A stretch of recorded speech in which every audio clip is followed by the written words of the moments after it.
चलिए, आज बात करते हैं 15वीं सदी के एक ऐसे रहस्यमयी संत की, जिसने समाज की पूरी बुनावट को ही चुनौती दे दी। ये कहानी है एक ऐसे जुलाहे की, जिसके करघे पर सिर्फ धागे नहीं, बल्कि इंसानियत का एक बिल्कुल नया ताना-बाना बुना जा रहा था। तो आखिर ये कबीर थे कौन?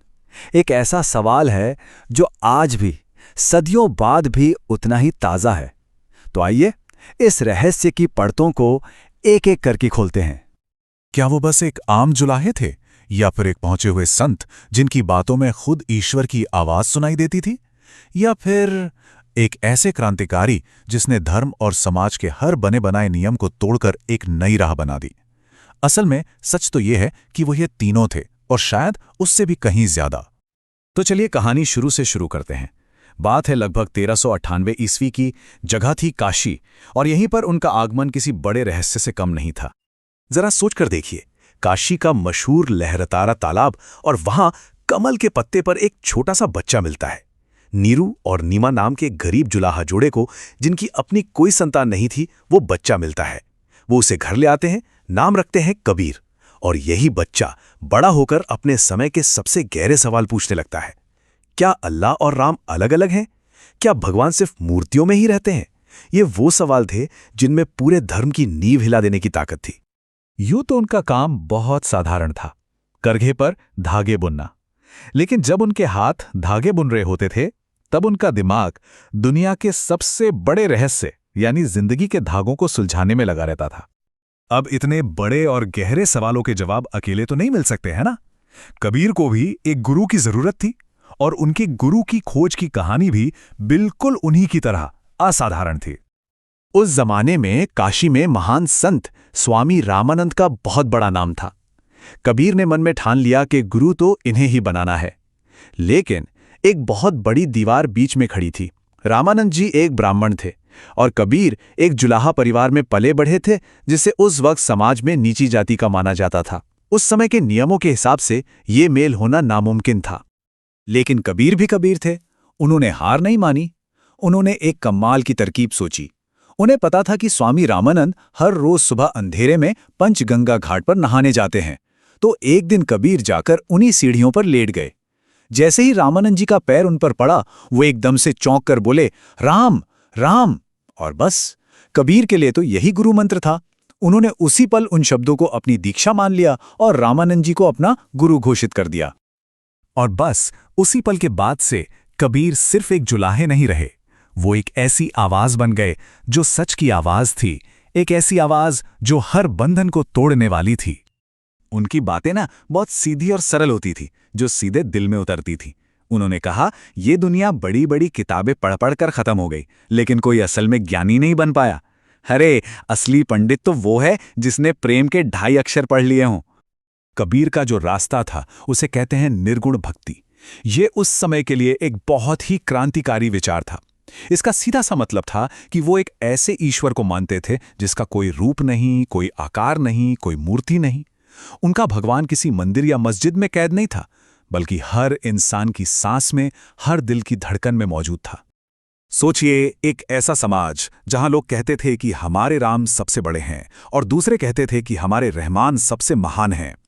उस समाज के बीच में आकर कबीर ने कहा, अरे, ये राम और रहीम तो एक ही ईश्वर के 2 नाम हैं। उन्होंने कर्मकांड और मूर्ति पूजा पर भी सीधा सवाल उठाया और कहा कि सच्ची भक्ति दिखावे में नहीं, साफ मन में होती है।